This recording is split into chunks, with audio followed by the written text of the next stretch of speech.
வணக்கம். மணல் திருட்டில் ஈடுபட்ட 3 மாட்டு வண்டி உரிமையாளர்கள் உள்ளிட்ட 4 பேரை போலீசார் கைது செய்தனர். இனி விரிவான செய்திகள்.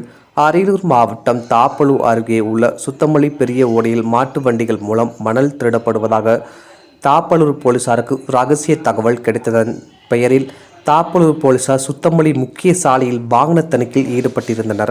அப்பொழுது அவ்வழியாக வந்த 3 மாட்டு வண்டிகளை நிறுத்தி சோதனை செய்தபோது மாட்டு வண்டியில் மணல் அள்ளி வருவது தெரிய வந்தது. இதனையடுத்து 3 மாட்டு வண்டிகளையும் பறிமுதல் போலீசார் காவல் நிலையத்தில் நிறுத்தியுள்ளனர்.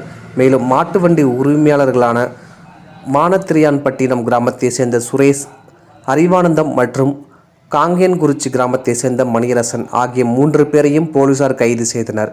மேலும் மாட்டு வண்டியில் மணல் அள்ளுவதற்காக கூலி வேலைக்கு சென்ற பருக்கல் கிராமத்தை சேர்ந்த வெங்கடேசன் என்பவரையும் போலீசார் கைது செய்து விசாரணை நடத்தி வருகின்றனர். TN செய்திகளுக்காக அரியலூர் மாவட்ட செய்தியாளர் SP ரவிச்சந்திரன்.